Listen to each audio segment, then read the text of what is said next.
Hello everyone, this is Benjamin Ramirez. It's my sixth video.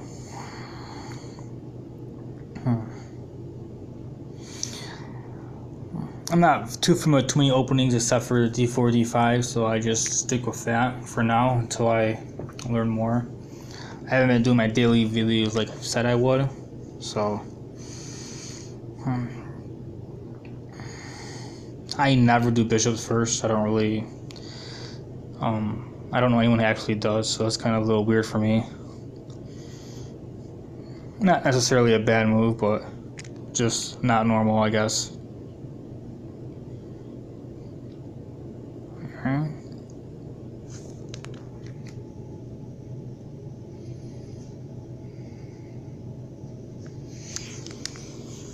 Kind of towards my queen side, I guess.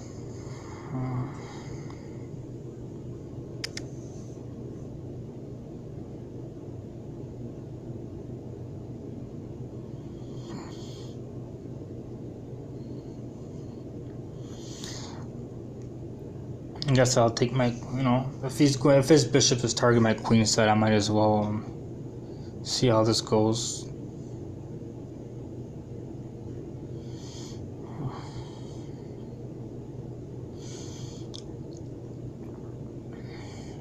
I'm planning on going to bishop to d6 pretty soon. See what his intentions are with that bishop.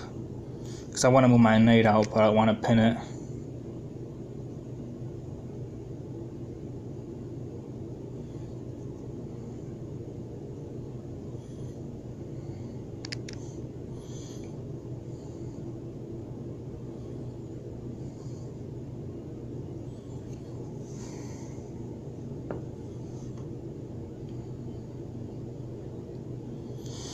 Okay.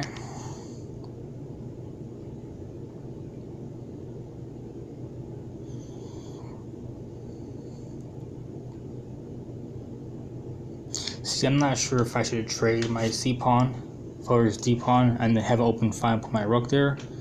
I'm not sure if I should do that or move it forward and try to close him in. I like the idea of trying to close him in, but yeah, because his bishop has nowhere to go except for e2 if I do that. If I move my C pawn up, and then my B pawn will protect it. So I'm gonna do that. I like the idea of blocking his bishop in right now. I'm gonna take my bishop to d7 and possibly a4 and try to break something away. Make mine active while his isn't.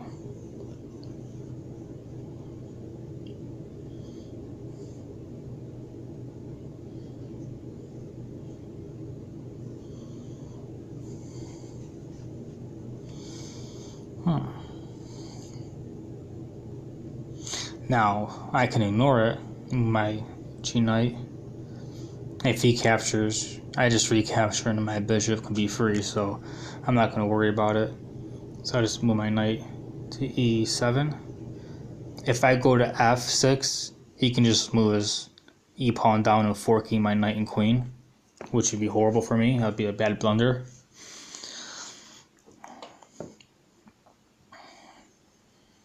Okay, now my bishop is free. His bishop still has limited range, so mine can actually come out.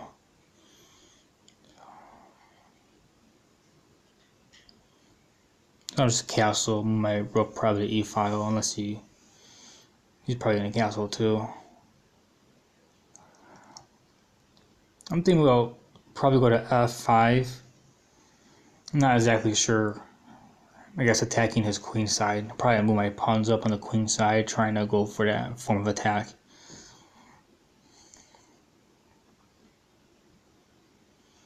Yep, and now we'll do the same.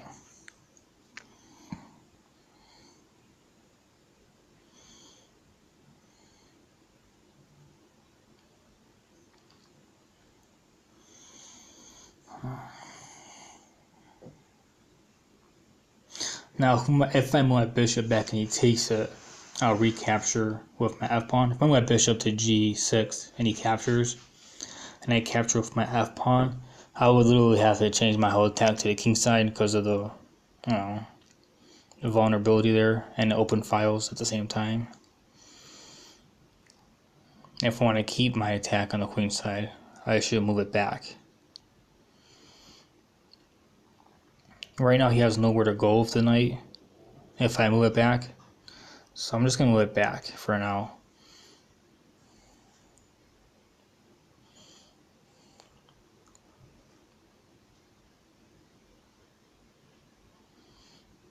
Okay. That's a more active square for his bishop. So I'm just going to go ahead and move my pawns up. I'm not sure exactly what files my rook should be on. So I'm just going to wait until I see something that might break away. That way I can determine where I want them. Alright. I see a breaker in the B file possible, so I'm just going to do this. I don't have to worry about the black bishop forking my queen and rook, which is why I like sometimes trading bishops.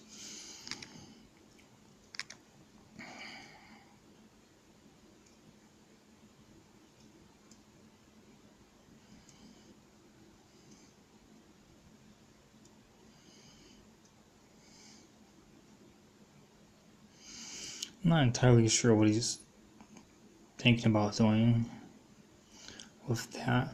I mean, he can go to e3 at some point and maybe swing his rook around, but anywhere lower is kind of bad for him. And now he blocked off a swing away with the rook, at least one of the squares, so I don't think he plans on doing any of that. But I'm definitely planning to move my pawn down. I can eventually use my rook and my pawn together for an attack. I can double my rooks. Yep, okay. If he lets me put my rook on b2, and I'll put my other rook to b8, my a rook to b8, and yeah, that sounds like a nice file for me.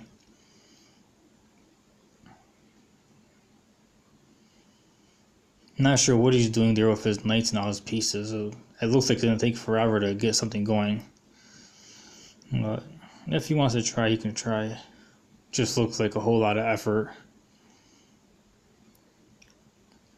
At some point, I need to capture the C pawn. I'm not exactly sure when that is, but I definitely need to at some point. And my queen can go to f4 and then d2, and then I can target the pawn that way at some point.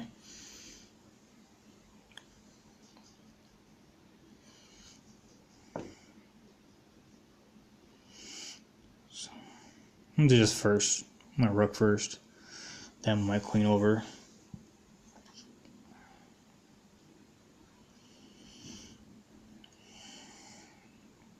It's a weird move since he can't do anything about it. I don't see any follow-up, so I'm going to just take it. I'm sure it makes my king more vulnerable, but preparing for attack and executing attack are two different things. I don't see how he can actually execute an attack with what he did, so that's why I felt comfortable capturing.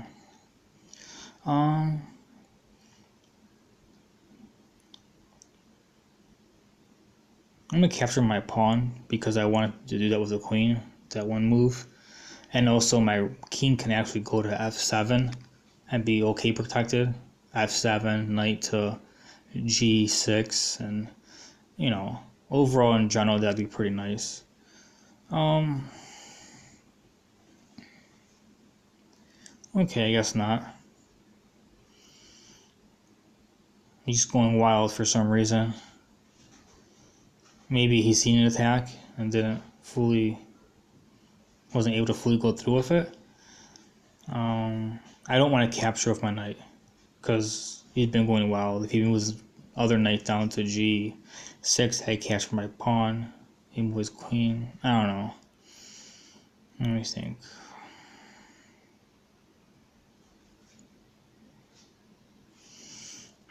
I have all the time in the world to really consider different things right now. I don't want to answer in turn and be super fast just because he was.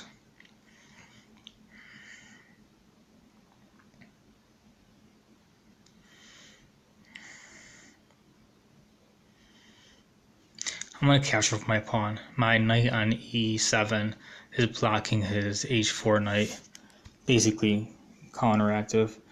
But he might move his queen up pretty soon too. I'm gonna take off my my queen. That way, if he tries to move his queen over, I can swing my queen over. My e, yep, that's perfectly fine. He swing his over, I'll swing mine over. Everything I have is pretty well protected, so he can take my pawn. That's fine. The knight's mine, unless he, puts me in check again. No, that's still mine. It was a free piece. He went pretty wild, I don't know why. I'm gonna go to f4 and possibly threatened, not checkmate, but check. A strong check.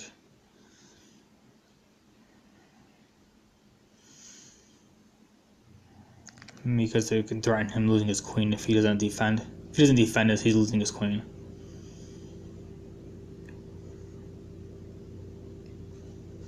Okay, he didn't notice it, so check.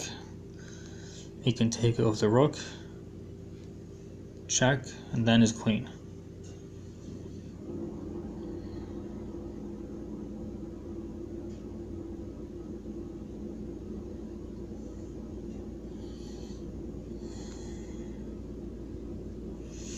That was a very simple game. I'm gonna just pick off his pawns.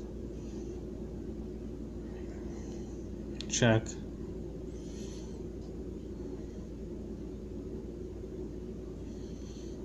I'm just gonna pick off his pawns, make another queen, and then I can take this. He has his pawn moves. I'm not worried about it. Normally worry about stalemate if he can't move, but in this situation he has pawns that he can move, so it's not a big deal.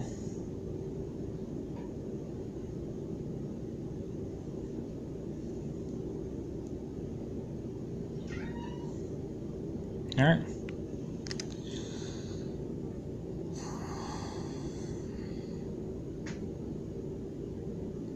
Well, I don't understand what instruction I can give about this except for don't go wild and attack without execution maybe.